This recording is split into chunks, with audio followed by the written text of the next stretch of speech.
What dark secret are you hiding from everyone? I witnessed my fiance's suicide last year. I moved states afterwards and started a new life. My co-workers, clients, and new friends call me the sunshine of whatever room I walk into, but I'm completely dead inside. Even though I choose to fake it, I resent them for not seeing how fucked up I am.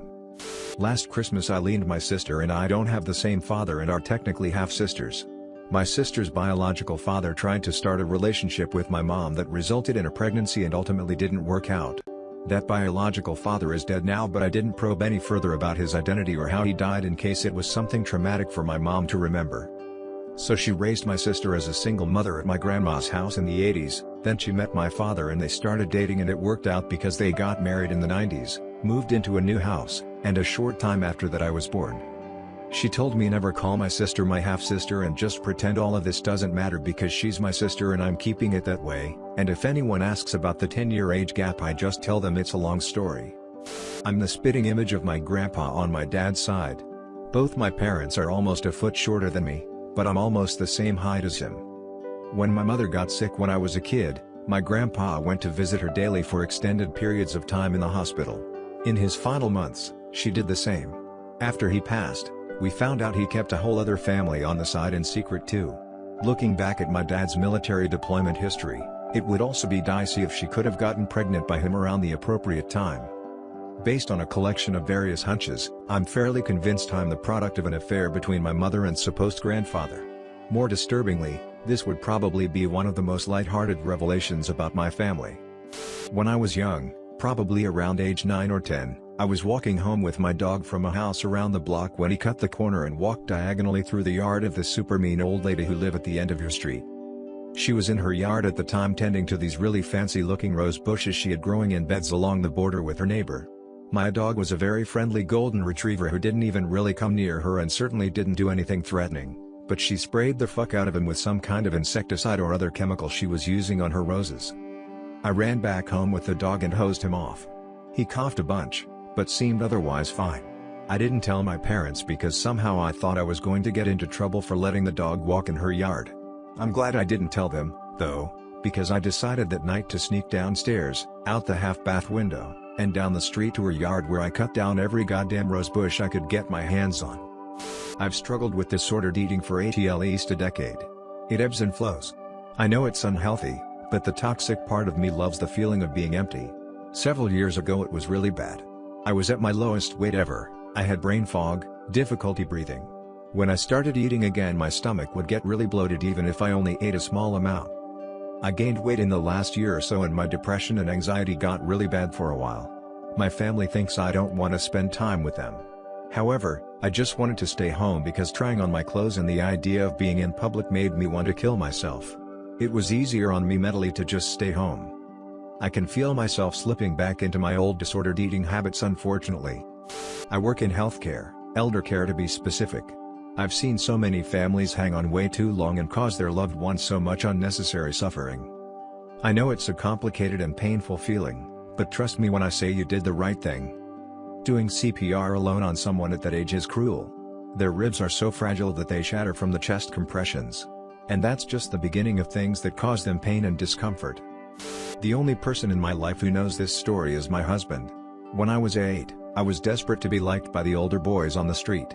I was the youngest boy, other than a baby or two, on the block, so I rarely had any boys to play with. When I was noticed by an older boy, 19, a senior in high school, I was thrilled. He, I'll call him Mike, saw me riding my bike up and down the street one day while he was outside playing basketball with a friend of his, who I will call Sean. Together, they stopped me and talked to me about school, about my bike, and other random shit. Then, Mike invited me inside for a Coke. Since my parents didn't keep soda in the house often, this was a treat. Once inside, Mike and of Coke in my hand, Mike and Sean started turning the conversation to things I didn't understand. I don't remember exactly what they talked about, but I do remember a lot of questions about my body, my penis, whether I got erections, and if I had ever seen an older boy's dick. This turned into them taking their pants off and urging me to do the same. I didn't want to, but Mike knew I was an insecure little kid. He turned on the manipulation. "Oh, well, I thought you were cool, Faustus." "I guess not. I don't talk to boys who aren't cool." That kind of shit. I did what they asked from that point on, afraid to be uncool and not have older boys to talk to anymore. That day, all they made me do was touch them. But, for months afterward, until Mike went away to college, I was used by them. Most often, it was just Mike. About half the time, though, Sean was involved. He seemed less gung-ho about raping me than Mike did. Without going into details, if you can imagine something sexual a 19-year-old could do to an 8-year-old, he did it to me. The weirdest part about it all was, though I hated it when it was happening, I missed it when it was over. I felt special when Mike would invite me into his house. When he left for college, and when Sean completely ignored me after Mike was gone, I felt lonely and unwanted again. I never told my parents.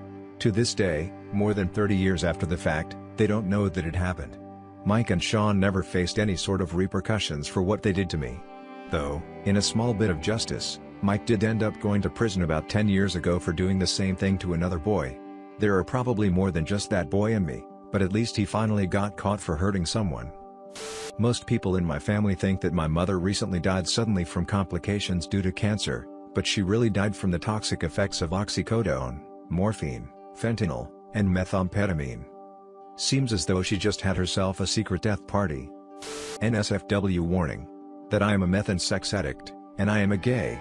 I used to be addicted to hookups and sex only, but when pandemic began, social isolation made me try chemsex, specifically meth. My friends and family do not know about my sexuality, let alone my struggle with addiction. They see me as a sane and sorted guy since I am the breadwinner and I can say I am pretty responsible and reliable. During my addiction period, I was able to secure a new job, promotion and raise. So really, no one did suspect. Because of my chemsex addiction, I had many risk encounters and I got all sort of STIs. I was on PrEP to protect me from HIV, but I did got gonorrhea, syphilis, chlamydia, and the worst was anal warts. My anal warts required me to undergo surgery, and I think it was one of the lowest point of my life. I had to go to surgery alone. I did not tell anyone about it and I had to endure the pre- and post-surgery recovery by myself. I thought after all these I will change, but even after my surgery I relapsed several times. It actually had made my anal canal tight, which the doctor said would be permanent, so I cannot have anal sex now. Part of me regret having the surgery not knowing it could happen, another part is thankful that at least I can't have risky hookups anymore. Everyone in my family is nagging me with the fact that I don't want to date girls anymore and think that I'm strange or gay. But I lost my girlfriend, which I assume I could have a good life with her. She committed suicide and I never talk about that with them. I know I can speak with some members of my family, but my parents are different. Edit. Thank you so much guys for your kindness, but I don't want to discuss that at the moment with someone. It will bring back some memories that will make me more depressed than before. I fell off a roof at work yesterday. I fell about 8 to my side and head. I was rushing and was being overconfident. I told my partner I fell on ice because she worries that I work alone. I could have died and no one would have known where I was until my body started to stink. Edit update. To everyone advising me to seek help, I have. I just received a CT scan and several X-rays on my arm and I am in the hospital awaiting results. I am an insured Canadian independent contractor. I have both private insurance and FSIB. Thank you everyone for the concern and advice. Edit update 2. CT scan results clear. No bleeding or other signs of trauma or abnormalities. Fracture to elbow occult. Been in the hospital for 5 hours, so very hungry. I was drinking with my ex in her room when I was 19 years old. She was 23. All of a sudden I started seeing images of my uncle, who died when I was 13, in my grandmother's bathroom. He was motioning me into the shower and telling me to touch his penis. I felt like I was 5 years old, seeing that. Luckily my ex was really great and realized I was having a full-on anxiety attack during that moment. I was holding my knees, rocking back and forth, with my eyes closed. She asked me what was happening, and I was able to dictate what I was seeing. I was probably in the best place for this to have happened. I still don't know what that was all about. I don't know if it was real or something my brain made up in a drunken state. It's almost been 10 years since. My suicidal depression isn't gone. I've just accepted that I have to wait to die of natural causes because killing myself would scar my family and most people who know me for life. Edit. I appreciate all the support, and I'm glad for those that find comfort in not being alone in feeling this way. FAQ. No, this isn't passive suicidal ideation as I've attempted twice before and still have active thoughts sometimes. Yes, I am in therapy and have tried medication, exercise, etc. No, I don't want to try microdosing psychoactive substances as I have psychotic depression, meaning I'm prone to hallucinations and such if pressed.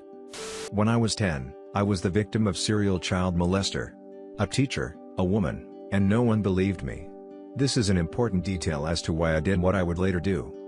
Several years ago, I saw her while I was shopping. First, I was afraid.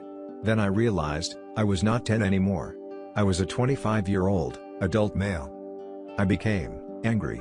I stalked her for weeks, saw her working as a teacher, still, found her on social media, catfished my way into the cougar dating FB group she was in.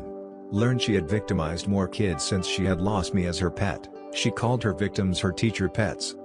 After I was sure of everything, and had gathered my information, I plastered her neighborhood with her private FB group posts about how much she loves the feeling of power as she pins the little cubs to the desk in her office. The flyers had her face, her address, her phone number, and a bunch of other stuff. This isn't a dark secret, really, because if I get caught, so what? I outed a loud and proud cub hunter. Edit, as I can't reply to all individually, I'm going to put this here. 1. Yes, I did report her in the FB group. The group no longer exists, and doesn't since I did this. 2. I am now in my 30s, and this revenge was 7 years ago. 3. She moved not long after I did this, but I can't say that my actions are the reason.